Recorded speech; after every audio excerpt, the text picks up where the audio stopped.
essa ação civil pública, que é uma previsão também, existe a previsão dela, né, na Constituição, mas ela não é propriamente, não é de forma alguma, na verdade, um remédio constitucional, né? Já conversamos um pouco sobre isso, mas é importante deixar bem claro, a ação civil pública, em verdade, ela vem antes da própria Constituição, ela não está prevista no artigo 5º, juntamente com os outros remédios constitucionais, e ela, na verdade, vem prevista na Constituição enquanto um instrumento do Ministério Público, né?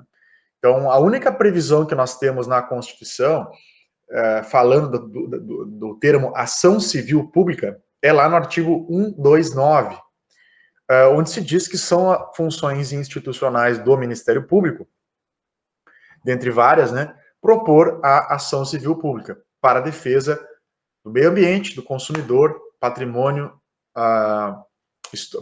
público, né, patrimônio público e social, dentre outros direitos difusos e coletivos, vai dizer a Constituição de 1988. Ocorre que essa ação civil pública, ela já existia antes da Constituição de 88, né? Em verdade, a instituição dessa ação civil pública se deu em 1985, portanto, ela está completando agora, em julho, em verdade, 35 anos essa ação civil pública, tá? Foi, evidentemente, dentro do mesmo movimento, de uma mesma tendência, né, de efetivação de direitos coletivos, que ela surgiu, né, e veio, portanto, ainda antes que a própria Constituição. Se falava, se buscava, já há algum tempo, lá na década de 80, essa criação de uma ação que pudesse representar interesses para além dos individuais. E aí nós podemos pensar o seguinte, tá, mas nós já tínhamos a ação popular, certo? A ação popular, que nós falamos semana passada, ela é de 1900, a sua lei, né, ela é anterior a isso, né? Mas a lei que a instituiu é de 1965.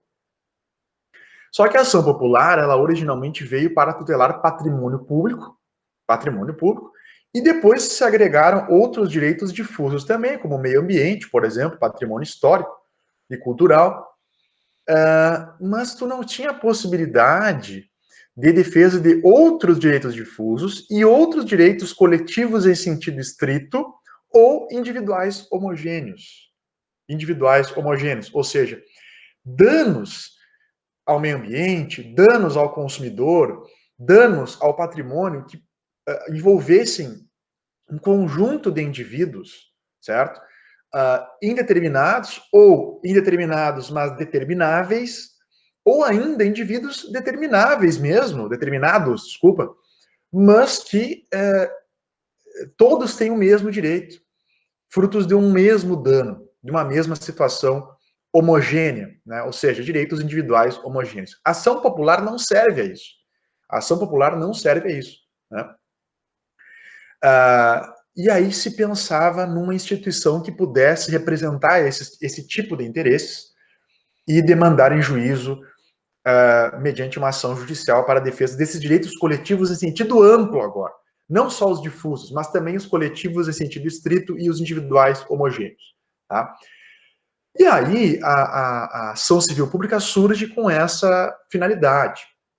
E logo antes da edição da lei, na época de discussão dessa legislação, eu coloquei, inclusive, pessoal, para vocês um vídeo, tá? Que foi feito por... é um vídeo do Ministério Público do Rio Grande do Sul, aqui, estadual. Tá no YouTube, é um vídeo curtinho, onde tem dois promotores ali, um promotor aposentado, professor já, que inclusive recentemente aí faleceu já, que é o professor Tupinambá, e um outro promotor de justiça, bastante conhecido, que eles conversam um pouco sobre a história da ação civil pública e o papel do Ministério Público, sobretudo, nesse sentido. E eles contam ali, inclusive, do contexto de criação dessa norma, Tupinambá, esse é antigo, né, que eles trouxeram aqui na Assembleia Legislativa do Rio Grande do Sul o Mauro Capelletti, que é um grande autor do direito processual, né, e que era um grande autor na década de 80 aí, que falava sobre esses direitos difusos, tá? Portanto, e aí a questão era a seguinte, O Capelletti, ele questionava, ele criticava um pouco essa ideia do Ministério Público como titular, né, da ação civil pública, porque ele entendia o Ministério Público, a partir das experiências dos outros países, como uma instituição ligada a algum dos poderes, né? E aí, entendendo o Ministério Público dentro do contexto brasileiro, ele acabou mudando de opinião e registrou isso, inclusive, dizendo que aqui o Ministério Público, aparentemente, ele não tinha essa vinculação burocrática com o Poder Executivo, ou com o Legislativo, ou com o Judiciário, né? Não chega a ser um terceiro poder, o Ministério Público, mas ele é uma instituição independente, esse que era o fundamento. Então ele tinha, sim, essa possibilidade de ser uma instituição que represente o interesse público e não o interesse do Estado, vocês estão entendendo? Interesse da sociedade e não do Estado, né?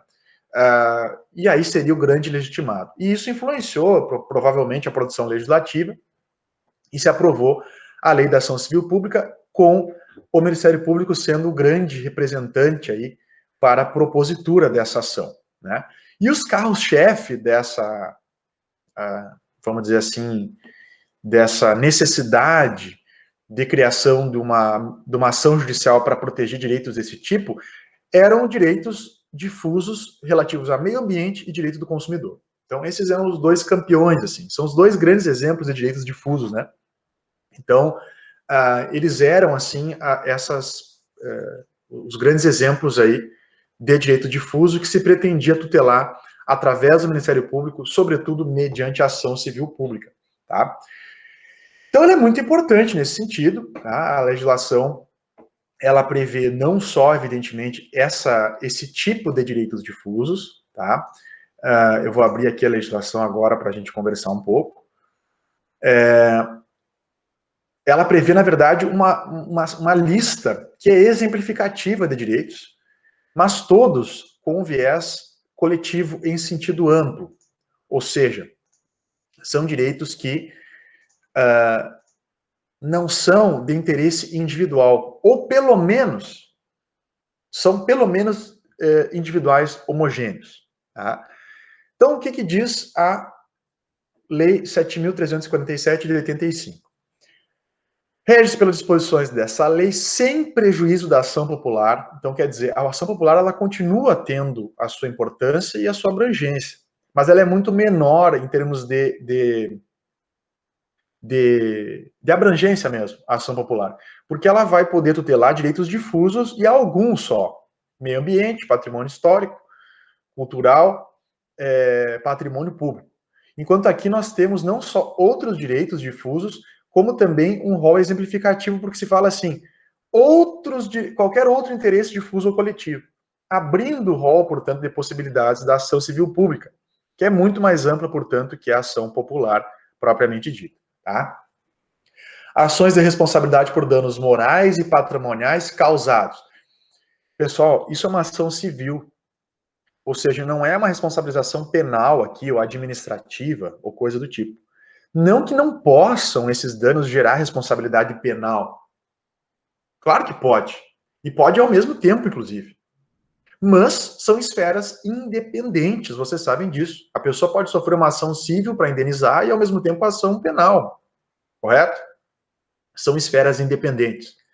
E aqui nós temos uma ação que é cível, por isso que é ação civil pública, né? Ela vai visar o quê?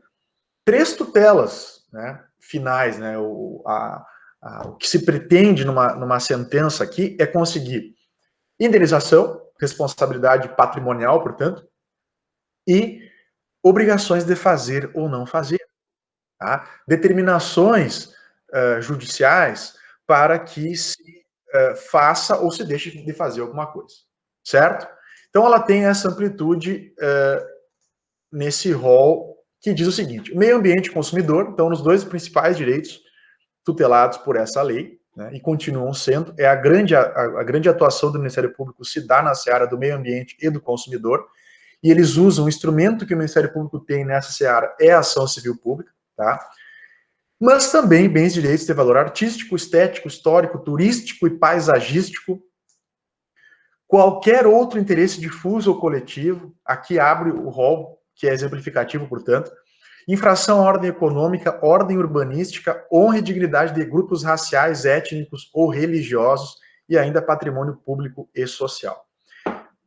Originalmente o artigo não era assim, tá? Ele foi sendo modificado, acho que teve uma ou duas modificações aí ao longo do tempo. Por exemplo, esse último aqui, a honra e dignidade de grupos raciais, étnicos ou religiosos foi incluso depois, tá? E ainda se diz no parágrafo único que não é cabível a CP para vincular pretensões que envolvam tributos, contribuições previdenciárias, FGTS e outros fundos cujos beneficiários podem ser individualmente determinados. Se excluiu, portanto, da possibilidade de discussão via ACP questões tributárias, porque são questões que atingem vários, né? Determinados ou indeterminados. Afinal de contas, são obrigações a todos impostas, contribuições previdenciárias, tributos e tal. Só que se tirou da incidência da ACP essa possibilidade. Tá? Então, não dá para discutir questões tributárias, questões de FGTS, questões previdenciárias por essa via. Tá? Para quem conhece, para quem já estagia ou fez estágio no Ministério Público, ou até mesmo dependendo da vara judicial, aí no próprio judiciário, vai ter clareza quanto a essas questões aqui. Né? Então, assim, questões que envolvem saúde pública, né, questões que envolvem meio ambiente, questões que envolvem direito do consumidor, danos ambientais, danos ao consumidor, sobretudo aqueles danos onde nós temos sujeitos indeterminados, do tipo propaganda enganosa, do tipo um produto que causa danos a às pessoas, enfim, mesmo produtos que tenham causado dano específico a vários sujeitos. Então, por exemplo, alguma coisa que se comprou, né, e que tinha algum dano à saúde ali, que atingiu várias pessoas, né, contratos bancários, contratos aí com instituições que são contratos de massa, contratos de adesão, né, que atingem muitas pessoas e tu consegue, portanto, até determiná-las, mas eles podem atingir pessoas futuras, né, indeterminadas, porque são contratos feitos em massa por bancos, por exemplo, ou por outras instituições de consumo massificado. E aí cabe perfeitamente a ação civil pública nesse contexto, tá? Claro, questões de saneamento básico, né? Muitas vezes os próprios municípios vão ser fiscalizados e instados pelo Ministério Público através da ação civil pública para que tomem as atitudes necessárias em termos de saneamento básico, resíduos sólidos, transporte, tudo isso, gente, são interesses coletivos, correto? E aí o representante principal, não apenas ele, mas o principal é o Ministério Público, que vai utilizar da ação civil pública para isso. Beleza? E depois nós vamos ver quem são os legitimados, tá? Que não é só o MP. Quem é competente, onde é que eu defino o foro do local onde eu tenho que propor essa ação? Tá? O foro do local do dano. Tá? Essa é uma previsão expressa da lei no artigo 2º. Claro que se esse dano for também um dano espalhado em várias jurisdições, qualquer uma delas vai ser possível. E é muito comum isso. Então, um dano, por exemplo, um dano a um curso pluvial, né, um dano a um rio, enfim, um dano ambiental, portanto, que tome proporções maiores, um dano ao consumidor, que, por exemplo, uma propaganda enganosa que tenha sido veiculada em rede nacional. Bom, esse dano foi no Brasil inteiro, então qualquer foro pode ser competente. Né? Agora, claro, a primeira ACP que for proposta vai prevenir a jurisdição para as outras ações que tenham o mesmo objeto ou a mesma causa de pedido, ou seja, ações conexas, beleza? Já falei para vocês que o resultado pode ser condenação em dinheiro ou obrigação de fazer ou não fazer, o que é muito comum, gente. Por quê? Porque às vezes o dano está em andamento. Então não basta que tu indenize quem foi atingido ou seja condenado a pagar por um dano ambiental. É importante, é necessário muitas vezes que se pare a atividade que está causando dano. Né? Se é uma empresa que está, por exemplo, cometendo um dano ambiental, não adianta, não quero só que ela me indenize, eu quero que ela pare o dano ou até repare o dano. Né? Então são obrigações de não fazer, muitas vezes tu vai pedir que se pare uma obra, que se pare uma atividade, e obrigações de fazer no sentido de que o juiz possa determinar que se recupere o meio ambiente, que se recupere ou que se faça uma ação reparatória do tipo, uma retratação pública, né, dizendo que aquela propaganda causou danos, alguma coisa assim. Então, tu tem essa ampla possibilidade de tutelas aqui na seara civil, mediante ação civil pública. E algo importante que tem aqui é a ação cautelar. Você sabe que a ação cautelar, no novo Código de Processo Civil, parece que a chuva veio aí, né? O novo Código de Processo Civil, ele tornou um pouco, quase que relevante, a diferença entre cautelar e tutela antecipada. Mas a ação cautelar, ainda nas legislações especiais como essa, é colocada como uma ação autônoma em relação às ações principais. E tu tem a possibilidade de cautelar de ACP, que seria uma ação preparatória, uma ação que tem um viés preventivo, que é uma atuação também bastante presente, bastante comum nesse tipo de direito, sobretudo quando se fala em direito ambiental aqui. Muitas vezes o dano ainda não ocorreu, o dano está para ocorrer. Né? Então, há um receio que o dano ocorra. Né? Dano ao meio ambiente, dano à saúde pública, dano ao patrimônio. Pode ser um projeto, por exemplo, de um empreendimento que vá prejudicar a fachada arquitetônica de um prédio, né, que tenha, portanto, patrimônio histórico a ser protegido. Não aconteceu essa obra ainda, mas ela está em processo de autorização. Né? Eu quero uma cautelar para parar isso tudo. O dano não ocorreu ainda. Vocês estão entendendo? Então não precisa esperar o dano. Né? A cautelar ela tem esse viés, diz o artigo 4º, de evitar o dano, ações preventivas aos danos a esses direitos difusos, coletivos, em sentido amplo. Beleza? Então, tu tem a ação principal e a ação cautelar. E quem que pode propor? Essa é uma das principais perguntas das questões aí. Quem que pode propor ação civil pública? Primeiro, Ministério Público, vocês já sabem, 90%, 95%, sei lá, das ações civis públicas vai ser do Ministério Público que vai propor. Né? O Ministério Público é titular da ação penal, então no âmbito penal ele vai usar da ação penal, né, para fazer a sua atuação, os promotores de justiça, enfim, os procuradores da República, promotores militares e assim por diante. E na seara civil, o grande instrumento judicial, a grande ação judicial do MP na esfera civil é a ação civil pública. Tá? Não que ele não possa, evidentemente vai atuar o Ministério Público também em outras ações, né? Ações que até envolvam direitos individuais, mas de indivíduos, por exemplo, incapazes, né? Então, idosos, criança, adolescente. Então, nesses processos individuais, o MP vai atuar porque ele também representa os incapazes, o interesse dos incapazes, né? Mas quando se trata de direitos coletivos, a grande tutela, a grande ação, né, que o Ministério Público tem em mãos, seu grande instrumento de ação é a ação civil pública. A ação de improbidade administrativa, gente, é uma ação civil pública. Né? A ação de improbidade, vocês vão estudar em direito administrativo, a lei de improbidade administrativa, importantíssima lei do direito administrativo. A improbidade administrativa é uma responsabilização na seara civil, que visa reparação do dano, multa, ressarcimento e coisas do tipo. E é uma espécie de ação civil pública, essa ação de improbidade. Quem é que vai propor, gente, a ação de improbidade? O Ministério Público ou outras dessas instituições aqui. Né? A ação de improbidade administrativa é intentada por esses, é um tipo de ação civil pública. Então não é tu que vai propor contra um servidor uma ação de improbidade. Tá? O órgão legitimado são os entes federados, como nós vamos ver aqui, e, sobretudo, o Ministério Público, tá? Na defesa do patrimônio público e social, que é também um direito difuso, né? Então, é o grande instrumento de atuação. Mas tem outras entidades que algumas vieram originalmente com a legislação e outras foram sendo adicionadas depois. Quem mais? Defensoria Pública. Tá? Isso foi incluso depois. A Defensoria Pública era muito incipiente antes da Constituição de 88, né?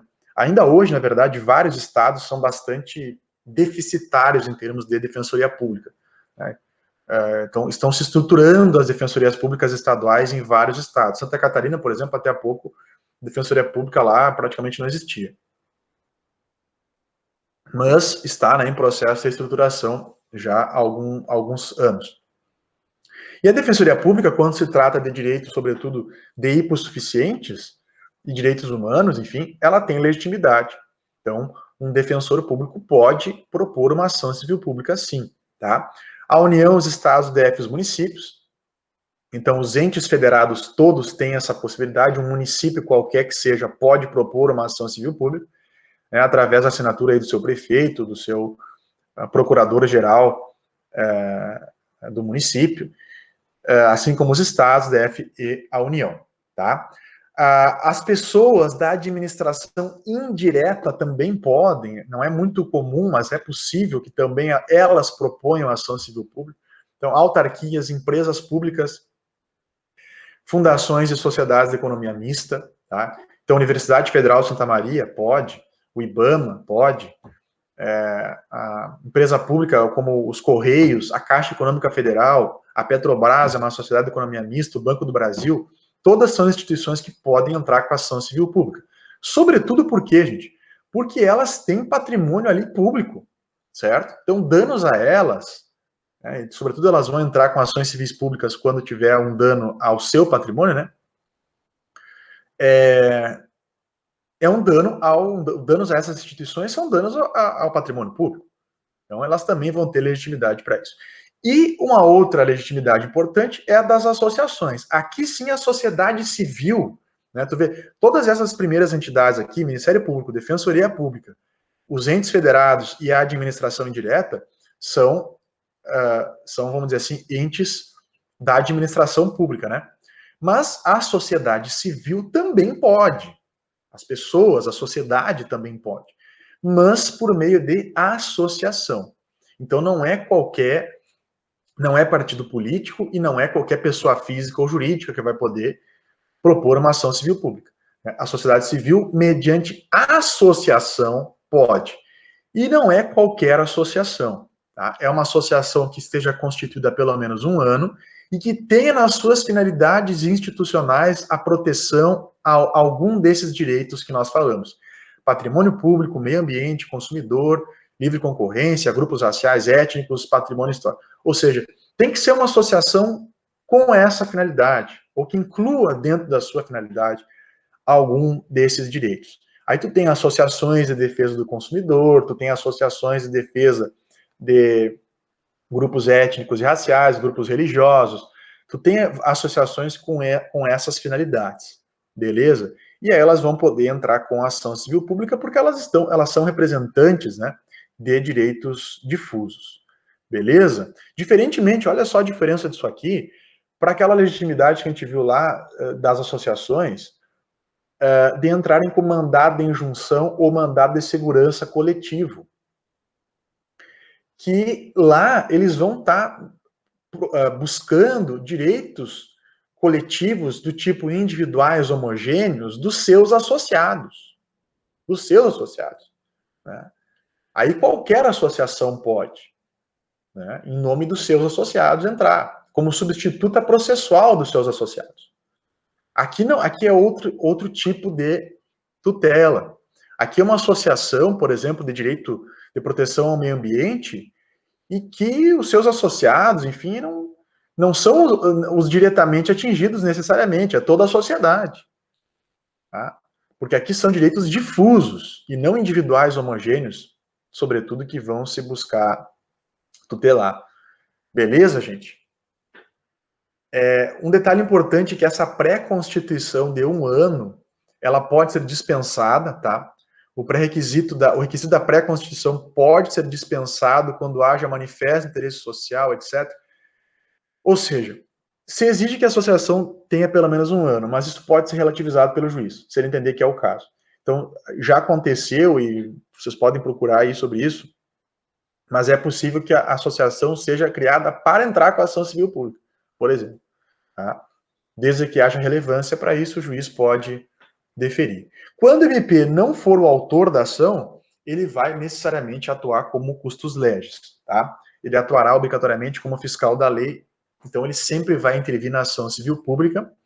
Caso algum desses outros autores, que não o MP, entre e desista da ação, abandone a ação, o MP ou outro legitimado vai assumir a ação. Então, essa ação não pode ser abandonada. Quer dizer, ela pode ser abandonada, mas ou algum outro legitimado assume, ou o MP vai ter que assumir. Basicamente é isso. Tá? E, claro, os outros legitimados podem habilitar-se como litisconsortes das partes. Então, aqueles que podem entrar podem se juntar, né, com os que já entraram como litisconsortes ativos ou passivos, tá? Também tem litisconsórcio facultativo entre os ministérios públicos, então tu pode ter ações civis públicas entre os ministérios públicos da União, né? Você sabe que o MPU, ele se divide em 4 ramos, né? Ministério Público Federal, Ministério Público do Distrito Federal e Territórios, Ministério Público Militar e Ministério Público do Trabalho. Todos ministérios públicos são ramos do MPU, Ministério Público da União. E tu tem os ministérios públicos dos estados, MP do Rio Grande do Sul, MP de Santa Catarina, MP de São Paulo, assim por diante. Né? Cada um é uma instituição autônoma. Cada um é uma instituição autônoma, com orçamento próprio, etc. Mas eles podem se juntar para fazer ações civis públicas. Tá? Então, eventualmente, há litisconsórcio entre ministérios públicos para propor ação civil pública. Muito importante o parágrafo 6º. Esse parágrafo 6º é uma das partes mais interessantes e importantes, e vocês certamente já ouviram falar de alguma coisa nesse sentido. Os órgãos públicos legitimados, então as associações estão fora. Os órgãos públicos legitimados, então não é qualquer um. As associações estão fora. Mas os outros, que são órgãos públicos, podem tomar dos interessados compromisso de ajustamento de sua conduta às exigências legais, mediante cominações, punições, né, enfim, penas, que terá eficácia esse compromisso de título executivo extrajudicial. Pessoal, esse aqui é o famoso TAC, que vocês possivelmente ou certamente já ouviram falar. O termo de ajustamento de conduta, o TAC, que é usado não só pelo Ministério Público, como por outras autoridades aí que podem propor a ACP, como uma forma até preventiva, ou até de correção, dos danos que podem ou que estejam sendo causados por determinadas pessoas. O que é isso, gente? Compromisso de ajustamento de conduta. O Ministério Público, que é quem mais faz isso, né? Por exemplo, ele vai chegar na empresa que está causando dano e vai dizer assim, olha só, vocês estão causando dano tal, eu vou propor uma ação civil pública. Mas quem sabe tu não corrige essas tuas ações, né? Ou me apresenta um plano de recuperação e me apresenta um plano de mudança da tua estrutura aí, de ação, que evite com que eu entre com a ação civil pública. E aí tu assina esse termo, assumindo que vai fazer essa correção, e nós dispensamos essa necessidade de judicializar e economizamos tempo e dinheiro do judiciário, do Ministério Público e, sobretudo, da própria empresa, né? Que vai certamente, ou quase sempre, ter interesse nisso, para evitar uma ação judicial. Então, o TAC, gente, ele é muito interessante nesse sentido. Ele é uma inovação sensacional da lei da ação civil pública, porque ele permite que tu corrija fora do judiciário, dentro do contexto de acordo, dentro do contexto de solução consensual do conflito entre a instituição, seja Ministério Público, seja outra das instituições públicas, e aqueles que estão causando ou prestes a causar um dano. Então, ela é uma medida que pode sim ser antes da ACP, preventiva, mas nada impede que seja após, gente, tá? Não se impede que após a ACP, enquanto está em andamento a ação civil pública, se negocie junto ao Ministério Público um termo de ajustamento de conduta, e aí tu suspende a ação civil pública e vai cumprir o TAC. Né? Se descumprir o TAC, acontece o quê? Aquele TAC é uma nota de culpa da empresa ou de quem assinou. Ela se comprometeu a se corrigir. Né? E quando ela se compromete a se corrigir, ela está admitindo que ela estava errada. E aí tu não precisa de todo um conjunto probatório, etc., de uma ação de conhecimento, de cognição exauriente, para responsabilizar essa empresa. O TAC ele tem essa vantagem também, porque caso é bom para a empresa porque ela evita o processo, né?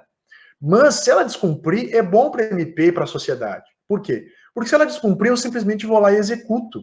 Executo por quê? Porque vai estar previsto no TAC já essas cominações, que são as penas, por assim dizer, caso ela descumpra. Então ela já assume o seguinte, olha, ou eu cumpro o que eu estou fazendo, ou eu vou ter que pagar 1 milhão de indenização. E ela assina isso. É como se fosse um contrato, vocês entendem? É um acordo extrajudicial. E se ela descumprir, o MP simplesmente executa como título extrajudicial. Então não vai precisar de um processo de conhecimento. Vai para uma execução do TAC. Vocês entenderam, gente? Então vejam como é interessante, como é moderno esse instrumento, que é amplamente utilizado aí há muitos anos pelo Ministério Público, contra empresas, contra produtores rurais, contra, enfim, contra próprios entes públicos. Nada impede que o MP ataque municípios, já falei para vocês, né, que não estejam prestando, por exemplo, os serviços que devem prestar, ou que o MP ataque o Estado que até remunera. Nada impede que o Ministério Público Estadual do Rio Grande do Sul ataque, né, o Estado do Rio Grande do Sul, enquanto poder executivo, ou enquanto poder legislativo, enfim, nada impede, são pessoas jurídicas distintas, ainda que interligadas, né, e que têm interesses eventualmente conflitantes. Às vezes o Ministério Público pode entender que o Estado esteja contrário. As defensorias públicas atuam assim, né? A Defensoria Pública vai contra o próprio Estado, muitas vezes, né? Ou vai pedir um medicamento para uma pessoa que não conseguiu, e ela vai propor ação contra o Estado que negou o medicamento, que negou a cirurgia para a pessoa. Vocês estão entendendo? Então, da mesma forma, o MP, se ele está diante de uma situação que vê que um município, um prefeito está gerindo mal uma situação, não está prestando o serviço público como deve prestar, ele pode firmar com esse município um TAC. Dizer, ó, município, em vez de eu propor uma ação civil pública contra o município, vamos fazer um TAC aí para vocês corrigirem o plano de saneamento básico que vocês têm. Porque o município tem que fazer um plano de saneamento básico, né? Tem que ter pelo menos um plano. Não tem plano? Pô, então como é que é isso aí? Então vocês têm que fazer um plano. Ah, então vamos fazer. Então, eu dou um prazo. Vocês têm aí 1 ano para apresentar um plano, senão nós vamos aqui fazer uma ação civil pública, vamos executar o município, enfim. Entenderam, gente? Então o TAC é muito importante. E ele pode ser também firmado por outros órgãos. Então, pode o IBAMA firmar TAC? Sim. Pode a FEPAM, que é um órgão ambiental estadual, firmar TAC? Pode também. Os órgãos públicos todos podem firmar TAC. Eles podem propor esse TAC, tá? Outra coisa importante, depois vocês leiam o resto aqui, tá? Outra coisa importante, gente, além do TAC, é o inquérito civil. Então, olha só. O TAC qualquer órgão público pode firmar, né? É um acordo extrajudicial. O inquérito civil já é outra coisa. O inquérito civil, previsto aqui na CP, só o MP pode instaurar. Só o Ministério Público pode instaurar inquérito civil. É um procedimento administrativo, é um procedimento investigativo, tá? Da mesma forma que o inquérito policial, só que presidido pelo Ministério Público, ou seja, presidido por um promotor da justiça ou um procurador da República, um membro do MP. E ele serve justamente para quê, gente? Para levantar informações, para intimar pessoas, para produzir provas, para ver se é o caso ou não de entrar com uma ação civil pública, entenderam? Nem sempre o Ministério Público vai ter as informações todas que ele precisa para saber se ele entra ou não com a ação civil pública ou que atitude que ele deve tomar. Então ele instaura formalmente um inquérito, chamado inquérito civil, para diferenciar do inquérito policial, entenderam? Por isso que se chama de inquérito civil, para diferenciar do inquérito policial, que é outra coisa, que é presidido por um delegado, etc. Aqui o inquérito civil, que visa preparar ou ver se é necessária a propositura de uma ação civil pública. E aí quem preside é um representante do Ministério Público. Ele vai intimar pessoas, vai requisitar informações, requisitar as certidões, ele vai instruir ali um procedimento, vai ouvir pessoas. Então, ele tem aqui um poder realmente de presidir um procedimento, tá? Vai despachar, enfim, dentro desse processo administrativo que é o inquérito civil. Mas cuidado, só o Ministério Público que tem o inquérito civil para usar, tá? E detalhe interessante, isso aqui, gente, nacional, o STF entendeu que o MP também tem poderes investigatórios, independentemente da polícia, né? Então, o STF entendeu, segundo a teoria dos poderes intrínsecos, né, que o MP não precisa necessariamente pedir para a polícia para tomar atitudes investigativas, né, de investigação, enfim. O MP pode investigar por conta, tá? Tanto na seara criminal, portanto, quanto aqui na seara civil, mediante o inquérito civil, tá? Olha só, o que ele vai fazer se ele entender como é possível que não seja causa para ação civil pública? Ele vai arquivar esse inquérito civil. Então ele intimou pessoas, analisou e formalmente, fundamentadamente, ele arquiva. Diz, ó, não é o caso de entrar com a ação civil pública. Manda arquivar. Só que esse arquivamento, ele só vai dizer, vamos dizer assim, ele só realmente vai engavetar essa situação caso o Conselho Superior do Ministério Público homologue esse arquivamento. Então não fica por isso mesmo, não é a decisão de um promotor sozinho que encerra a questão. Ele vai instruir esse procedimento e vai dizer, ó, eu acho que tem que ser arquivado. Isso vai para o Conselho Superior do MP, que homologa ou rejeita o arquivamento e manda outro promotor propor a ação civil pública com base naquilo ali. Entenderam, gente? Então não fica no juízo de apenas um promotor ou procurador da República, ou procurador do Ministério Público militar, enfim. Vai sempre ter que ser homologado esse arquivamento pelo Conselho Superior. Tá? Uma coisa interessante na legislação também, que é possível a cominação de multa diária. Então, assim, é muito comum que nas obrigações de fazer e não fazer. Então, o juiz, por exemplo, dentro de uma ação civil pública, né? Ele manda a obra parar, ou ele manda limpar o açude que a empresa sujou, ou ele manda demolir aquilo que foi construído e diz assim, faça isso a partir de tantas horas, né? A partir da intimação você tem tanto tempo para fazer isso, tantos dias úteis, sei lá, sob pena de multa diária de tanto. E aí ele vai dar uma multa, muitas vezes milionária, dependendo do dano, para que a empresa, para que cada dia que a empresa descumpra aquilo ali, ou que a pessoa descumpra aquilo ali, ela vai ter essa multa aí, tá? Então, é muito importante esse negócio das multas pelo descumprimento de decisões judiciais no âmbito da ação civil pública, tá? É possível mandado liminar, tá? Ou seja, sem ouvir a parte contrária. Quando tu tem indenização, gente, quando tu tem responsabilidade civil aqui, né, ressarcimento, indenização, vai para onde o dinheiro? Vai para fundos de reparação desses direitos que foram lesados, que são fiscalizados, geridos por conselhos federais ou estaduais desses direitos de furto. Então, tem conselho do direito ao meio ambiente, tem conselhos, tem fundos de defesa do consumidor. Esse dinheiro vai para ações de defesa do consumidor, vai para ações de conscientização, vai para ações de, enfim, tá? Então isso vai para um fundo que serve a proteção desses direitos que foram lesados, tá? A sentença civil faz coisa julgada erga omnes, tá? Oponível contra todos, exceto se o pedido for julgado improcedente por insuficiência de provas, mesma previsão da ação popular faz coisa julgada contra todos, procedente ou improcedente, salvo na improcedência por insuficiência de provas. Só nesse caso, aí sim, pode ser proposta de novo a ação por qualquer outro legitimado sobre os mesmos fundamentos e mesmos fatos, tá? Mas só nesse caso. Se não faz coisa julgada, a questão não vai mais ser discutida. Ok, gente? Questõezinhas no final, tá? O gabarito está aqui, eu não vou ler para vocês olhem no material depois, tá? São questões bem tranquilas, bem simples, não tem mistério nenhum, tá? A finalidade é um sobrevoo pela ação civil pública, tá?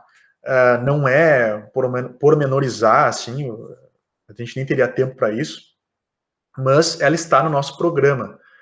como uma matéria a ser tratada também, já que os direitos coletivos, por assim dizer, eles são previstos nessa disciplina aí. Né? Então, não são só os remédios constitucionais, eles são também essas ações constitucionais, ações coletivas, enfim, são previstas também.